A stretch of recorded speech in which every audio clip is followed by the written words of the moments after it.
What the hell was that? Quite frankly, I haven't done a lot of solves on this, but this scramble was just too ridiculous that I couldn't help but make it into a video. Firstly, I know a lot of you won't know what this is. This is a domino cube, also a 2x3x3. It's a cuboid puzzle that turns normally like this. It can turn 90 degrees on this axis, and it can turn 180 degrees on the other axes. Now, if you don't have one of these, then don't worry, you can actually simulate this puzzle on a regular 3x3. All you have to do is basically just turn the right, left, front, and back sides twice, and you can turn the up and bottom faces any amount, so 90 degrees as well. And to solve it, you basically don't have to solve the middle layer, because if you really think about it, we kind of have this layer as like the top layer, this bottom layer is the bottom layer, and there's no middle layer. Enough rambling, let's get into the actual solve.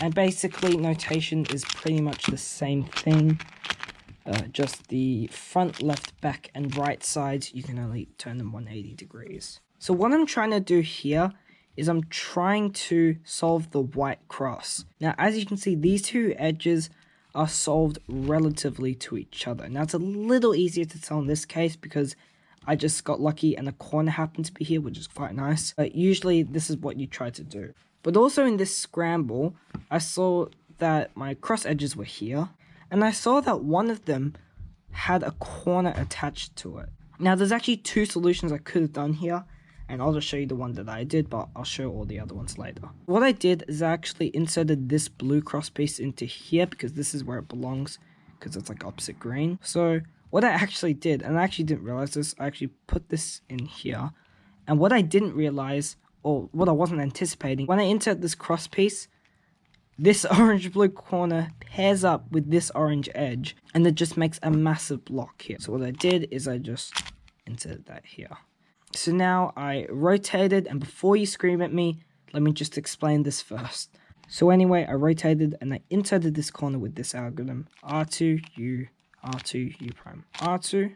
So here I have an F-perm, and it doesn't really matter. What I do here is I just solve the CP first with another algorithm, R2U, R2U prime, R2, rotate, R2U prime, R2U, R2. And then I'm left with a H-perm, so you can do the same thing on 3x3, so like that. And that was the solve.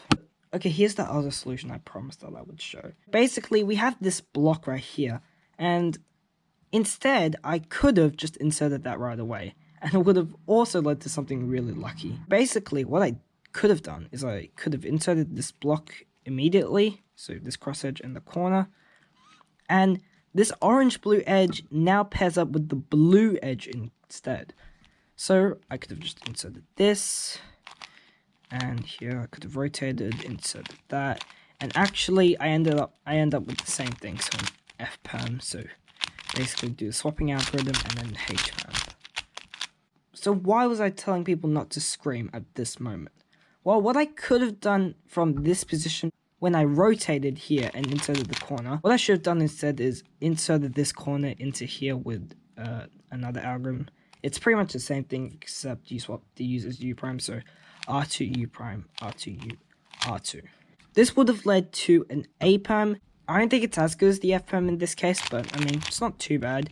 I mean, I just do the algorithm, and I do get a Z perm, which is actually quite nice as well, because I can use one of these standard algorithms, although it's a bit hard to execute. Also, what I could have done is I could have predicted the EP. This is getting a little advanced. So if you really think about it, the algorithm that I do to swap the corners, it really does a T-perm. So when you think about it, we have a T-perm that swaps these two corners and these two edges. Now, what have I got here? An F-perm. So an F-perm swaps these two corners as well, but instead of these two edges, it's these two edges. So if I actually align it, so as you can see, swapping these two edges and these two corners. Now, if I'm going to swap these two edges instead, then we'll have a swap here that's unaffected, but these two edges will swap and these two corners will solve. So we have a swap of edges here and a swap of edges here. What's that? a HMAM. And just to prove it, there it is. It can be quite useful to know what EP you're going to get for the EP and the swapping algorithm you use. If this puzzle sounds interesting to you, there's a link in the description where you can buy it. And it's actually a really fun puzzle, this domino cube. And, you know, it's not really speed cube, like the corner cutting on this particular one isn't the greatest, but it's not too bad for being a non-WCA event. Speaking of non-WCA, I really think cuboids should be added. Who's with me? Hashtag cuboids for WCA. Hopefully you learned something new in this video. What's your best time on this puzzle if you own it? Let me know in the comments below. Alright, thanks for watching, and I'll see you next time.